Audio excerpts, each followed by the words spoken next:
counted up after the damage left behind by Helene, which of course swept through the western parts of North Carolina. Christmas tree farmers report massive crop losses, and while it shouldn't affect getting what's left for stores this year, it could take years to recover overall.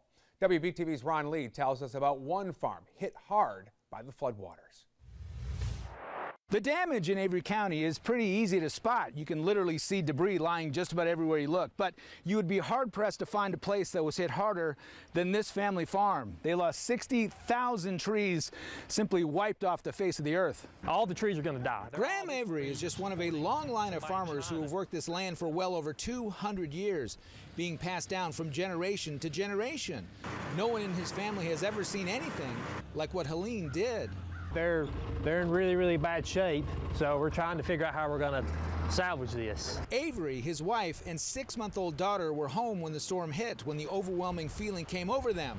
I got a bad feeling about it. She woke up and said, I got a bad feeling. The family escaped before the floodwaters from the nearby creek overtook the property. It wasn't like anything we've ever seen, ever. By the time the water receded, 60,000 to 80,000 of his trees were destroyed. And what the floods left behind made it even worse.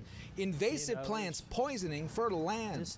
It's not supposed to be here. Avery's father rode the storm out at his home. Once the water went over our porch, we knew we were in trouble. He ended up losing not only his crop, but just about everything as well. The trees alone valued at hundreds of thousands of dollars. We lost everything we had. Lost our house, office, barn, and of course the tree field. Some trees were able to be saved using a shaker to root out the damaged parts. The remaining crop will be made into table toppers or wreaths. As for what's next, the damage is simply too great.